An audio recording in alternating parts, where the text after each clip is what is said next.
امام احمد بن حنبل مجتہد مطلق ہیں، ایک مرتبہ سفر پر جاتے ہیں، کسی جگہ مغرب کی نماز ادا کرتے ہیں، ارادہ کرتے ہیں ابھی یہاں آرام کروں گا، عشاء کی نماز کے بعد پھر سو جاؤں گا۔ ایک بابا جی آتے ہیں، انہوں نے کہا بابا باہر نکلو، میں نے مسجد کا دروازہ بند کرنا ہے۔ جس طرح یہاں پر بھی ہوتے ہیں نا مساجد میں، کمیٹی والے پریشان ہو جاتے ہیں کہ کون آ گیا، کیوں آ گیا، اس کو تنگ کر دیں۔ تو وہاں بھی ایک بابا تھا، اس بابے نے یہ نہیں جانا کہ احمد بن حنبل ہیں، اپنے وقت کے مجتہد مطلق ہیں، ہماری مسجد میں آئے ہوئے ہیں۔ وہ یہ سوشل میڈیا تو تھا ہی نہیں نا، کوئی پہچان لیتا کون سا بڑا بزرگ ہے۔ اس نے احمد بن حنبل کو مسجد سے باہر نکال دیا۔ سخت سردی کی راتیں تھیں، احمد بن حنبل مسجد سے باہر آتے ہیں، گٹھلی اٹھاتے ہیں اور دیکھتے ہیں کہ ایک تنور پر ایک نان بائی روٹیاں پکا رہا ہے۔ امام احمد بن حنبل رضی اللہ تعالیٰ عنہ وہاں آگ دیکھی، شدید سردی تھی۔ نان بائی سے کہتے ہیں کہ مجھے اگر تو اجازت دیتا ہے تو یہاں تیری آگ کے پاس بیٹھ جاتا ہوں۔ اس نے کہا اللہ کے بندے بیٹھ جا۔ احمد بن حنبل وہاں پر رات کے وقت بیٹھ گئے کہ اور کوئی جگہ جانے کی تو ہے نہیں، یہاں بیٹھ کر آگ کے پاس بیٹھوں گا، کچھ آرام کر لوں گا۔ لیکن دیکھا کہ وہ جو نوجوان نان بھائی تھا نا، تنور پر روٹیاں پکا رہا تھا، وہ ہر وقت استغفر اللہ پڑھتا،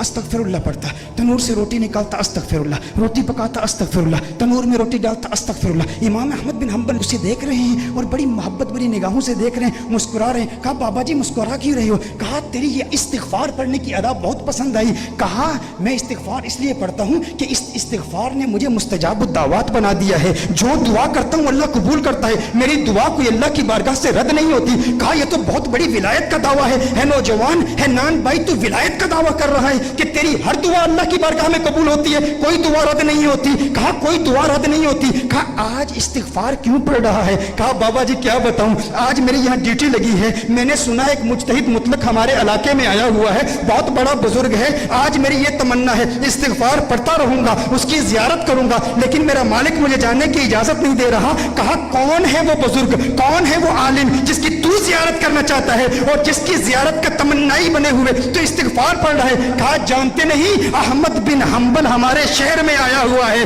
میرے دل میں بھی خواہش ہے اس کی زیارت کروں۔ کہا سینے سے لگ جا، تو واقعی مستجاب الدعوات ہے، دیکھتا نہیں احمد بن حنبل آج خود تیرے پاس آیا ہوا ہے۔